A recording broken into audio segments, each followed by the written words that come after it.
خلیفہ ہارون رشید اپنے دربار میں بیٹے ملک زبیدہ سے شطرنج کھیلنے میں مصروف تھا۔ بہلول پاس بیٹھے یہ سب کچھ اپنی آنکھوں سے دیکھ رہے تھے کہ اسی وقت چوبدار نے صدا دی، علی جا ایک مچھلی فروش باریابی کی اجازت چاہتا ہے۔ اجازت ہے۔ خلیفہ نے فوراً اجازت دے دی۔ مچھلی فروش اندر داخل ہوا، کہنے لگا، علی جا میں آپ کے لیے بہت عمدہ مچھلی لے کر حاضر خدمت ہوا ہوں۔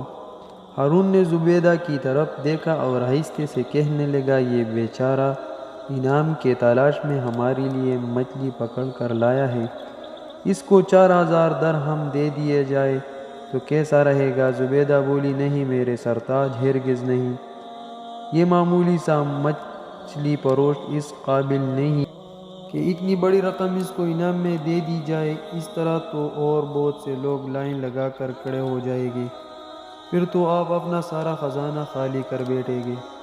زبیدہ نے کچھ دیر سوچا اور ایک تجویز پیش کی، آپ اس سے پوچھیں کہ یہ مچھلی نر ہے یا مادہ؟ اگر وہ کہے نر ہے تو کہہ دے کہ نر ہمیں پسند نہیں، اگر وہ کہے مادہ ہے تو وہ ہم لیں گے نہیں، اس طرح وہ مچھلی واپس لے جائے گا اور ہمیں رقم بھی نہیں دینی پڑے گی۔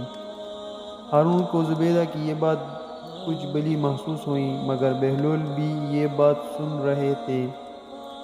انہوں نے بادشاہ سے آہستگی سے کہا، مچھلی فروش بڑی محبت سے آپ کے لیے عمدہ مچھلی پکڑ کر لایا ہے، یہ مناسب نہیں کہ ملکہ کی باتوں میں آ کر اس کو نامراد لوٹا دیا جائے۔ مگر بادشاہ نے بہلول کی ایک نہ سنی اور مچھلی فروش سے کہا، اچھا بتاؤ تو یہ مچھلی نر ہے یا مادہ؟ علی جا یہ مچھلی نہ نر ہے نہ ہی مادہ، بلکہ یہ تو مؤنث ہے۔ ہارون نے جواب سنا تو بے ساختہ ہنس دیا۔ اہل دربار بھی ہنسنے لگے۔ ہمیں تمہاری حاضر دماغ نے متاثر کیا، تمہیں شاہی خزانے سے 4000 درہم انعام میں دی جاتے ہیں۔ مچھلی فروش درہم لے کر واپس پلٹا ہی تھا کہ ایک درہم زمین پر گر گیا، وہ پکڑنے کے لیے نیچے جھک ہی تھا کہ زبیدہ پھر ہارون کے کان میں سرگوشی سے بولا، دیکھا علی جا کتنے لالچی انسان ہے، یہ مچھلی فروش کے ایک درہم اگر زمین پہ گر گیا تو وہ بھی نہیں چھوڑا، جبکہ باقی سب تو اس کے اپنے پاس ہی تھے نا۔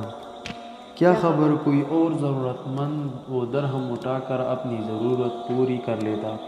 ہارون کو پھر یہ بات کھٹکی اور فوراً مچھلی فروش کو پکڑ کر پیش کرنے کا حکم دے دیا۔ بہلول نے بھی ملکہ کی یہ بات سن لی۔ علی جا ملکہ مگر ہارون کے کہنے پر مچھلی فروش نہ رکے، اسے جانے دے نہ کوئی بات سنی اور مچھلی فروش سے کہنے لگا، اے صیاد، ہمیں تیری یہ حرکت بہت ناگوار گزری کہ تیرے پاس 4000 درہم موجود تھے، پھر بھی تم نے جو ایک درہم نیچے گر گیا تھا وہ بھی چھوڑنا گوارا نہیں کیا، شاید تم نے اٹھاتے تو کوئی اور ضرورت مند اٹھا لیتے۔ علی جا جان کی امان پاؤ تو کچھ عرض کروں؟ مچھلی فروش کہنے لگا، حضور والا یہ غلام پست فطرت نہیں بلکہ نمک کی قدر کرنا جانتا ہے، میں نے اس لیے وہ درہم اٹھا لیا کہ اس کے ایک طرف قرآنی آیات گندا ہے، جب دوسری طرف آپ کا اسم گرامی، تو پھر میں کیسے سوچ سکتا ہوں کہ وہ زمین پر پڑا رہے اور لوگ کے پاؤں اس پر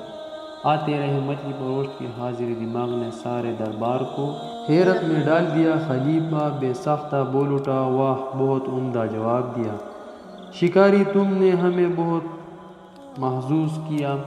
ہارون نے خزانچی کو حکم دیا، اس شکاری کو 4000 درہم اور دے دی جائے۔ جب مچھلی فروش رخصت ہو گیا تو بہلول نے ہارون سے کہا، میں نے کہا تھا کہ شکاری کو بار بار نہ روکے، اب وہ 4 کے بجائے 8000 درہم لے کر جا رہے ہیں۔